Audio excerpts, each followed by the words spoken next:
আসসালামু আলাইকুম। জালালি ফার্মে সবাইকে স্বাগতম। তো যদিও জালালি ফার্মের দেশি কবুতর, আমি কয়েকদিন আগে এই কবুতর জোড়াটা আসলে কিনছিলাম, মোটামুটি ভালো একটা দাম নিচ্ছে। কবুতর জোড়াটা খুবই সুন্দর, আসলে সরাসরি না দেখলে বোঝা যাবে না। আর ওর ঝুটিগুলোও কিন্তু মাশাআল্লাহ খুব চমৎকার। আর নটটার ডাক আপনারা অলরেডি দেখছেন যে ও কী পরিমাণে ডাকে মাশাআল্লাহ।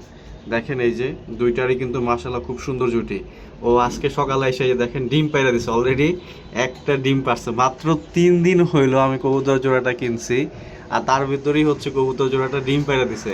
অথচ এই জালালি কবুতর আমার কাছে কত দিন ধরে আছে, মানে এমনও আছে আমার কাছে যে জালালি কবুতর 1 বছরের উপরে আছে। মানে আমার কাছে দুইটা মাদি আছে, চৈঠাল মাদি, সে দুইটা আপনারা অলরেডি দেখছেন যে ওই দুইটা কিন্তু 1 বছরের উপরে। অথচ এখন পর্যন্ত জোড়া নেওয়ার নাম নাই, ডিম তো দূরে থাক ভাই, জোড়াই নেয় না এখন পর্যন্ত। আর এই যে গোল্লা কবুতর, মানে দেখেন এই যে নটটা কিন্তু ডিমের উপরে বসে আছে। এই যে ডিমটা একদম কাছ থেকে দেখাই দিচ্ছি। আর এইটা হচ্ছে মাদিটা, ওরা এর আগে অনেক সুন্দর করে বাচ্চা করছে। তো নটটা হচ্ছে একটু লাল, এক সাইডে লাল আর পুরা শরীর সাদা, আর মাদিটা হচ্ছে ফুল সাদা। তো আমি খুব অবাক হয়ে গেছি, ওরা হচ্ছে মাঝে কয়েকবার মিটিং করছে, আমি দেখছি যে ওরা হচ্ছে এই মিটিং করতেছে। তো তখনই বুঝতে পারছি যে আসলে ওরা হয়তো ডিমটা পারবে।